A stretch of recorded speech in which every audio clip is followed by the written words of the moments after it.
अगली खबर का 9 अगस्त यानी सोमवार से विधानसभा के मानसून सत्र का आगाज होना है। 4 दिनों का सत्र 12 अगस्त तक चलेगा। इस दौरान सदन की चर्चा सुचारू रूप से चलाने के लिए विधानसभा अध्यक्ष गिरीश गौतम ने सर्वदलीय बैठक बुलाई है, जिसमें सत्ता पक्ष से मुख्यमंत्री शिवराज सिंह चौहान, गृहमंत्री नरोत्तम मिश्रा सहित वरिष्ठ मंत्री शामिल हुए। विपक्ष की तरफ से नेता प्रतिपक्ष कमलनाथ, वरिष्ठ विधायक गोविंद सिंह समेत वरिष्ठ सदस्यों ने बैठक में हिस्सा लिया। सदन को सुचारू रूप से चलाने के लिए विपक्ष ने भी अपने सुझाव दिए हैं। बता दें कि विधानसभा अध्यक्ष गिरीश गौतम पहले ही कह चुके हैं कि इस बार विधायकों के सवालों के जवाब मंत्रियों की तरफ से जल्द दिए जाएं। उन्होंने माननीयों के सवालों के जवाब विभागों की तरफ से समय पर उत्तर न देने पर और विभागों की तरफ से हिलाहवाली करने पर नाराजगी भी जताई है।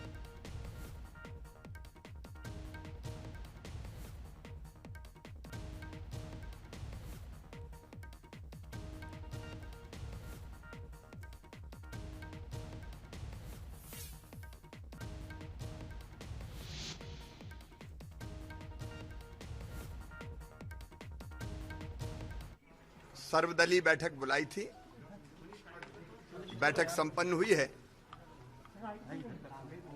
और विधानसभा सुचारू रूप से चले, सभी विषयों पर सारगर्भित चर्चा हो, ये विषय था। हम लोग पूरा सत्ता पक्ष की तरफ से हमारा पूरा प्रयास रहेगा कि विधानसभा की कार्रवाई ठीक से चले और जनहित के मुद्दों पर सारगर्भित, तथ्यात्मक और परिणाम मूलक चर्चा हो। आज की बैठक इसलिए थी। विधानसभा सत्र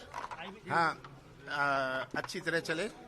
आज इतनी भयंकर समस्या है मध्य प्रदेश पर, एक तरफ बाढ़, दूसरी तरफ महंगाई, तीसरी तरफ महिलाओं पर अत्याचार, हर वर्ग पीड़ित, इन सब पर चर्चा करें। तो कल 10:30 बजे मीटिंग है, उस पर हम समय तय करेंगे। सदन सारगर्भित रूप से चलाने पर सहमति बनी है। कल कार्य मंत्रणा है, इसलिए कल विधेयक और विस्तार से बात होगी। आज सहमति चलाने की है और संभावित चर्चाओं में बाढ़ की चर्चा पर अभी विचार हुआ है। निर्णय कल होगा कि स्थगन होगा या 139 में चर्चा होगी।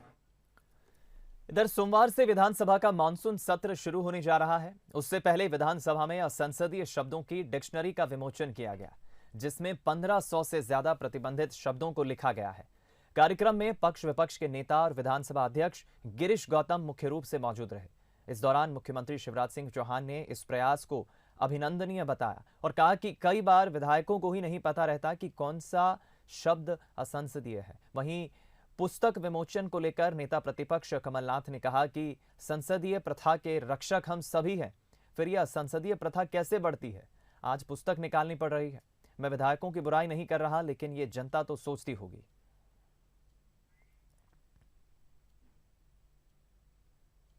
देखिए, राजनीतिक दल क्या देता है और क्या भाषण दिए जाते हैं, दो अलग अलग बातें हैं। लेकिन सदन की अपनी एक मर्यादा होती है और सदन परंपराओं से भी चलता है और नियम कानून से भी चलता है। अध्यक्ष जी ने जो व्यवस्था दी है, मैं मानता हूं ठीक है, और जो मान्य परंपरा है उनमें संसदीय परंपराओं का पालन होना चाहिए। आग्रह तो हम कर ही सकते हैं, दबाव डालना तो लोकतंत्र में ठीक नहीं है, पर आग्रह जरूर करना चाहिए। उनको हर बार यही कहना है, सत्र तो ऐसा ही होते आए, उनके समय में भी, हमारे समय में भी। लेकिन इसके बावजूद भी अगर वो चाहते हैं कि चर्चा का समय बढ़े तो लंच ब्रेक कर सकते हैं, आगे बढ़ा सकते हैं, वो आदेश तो दे।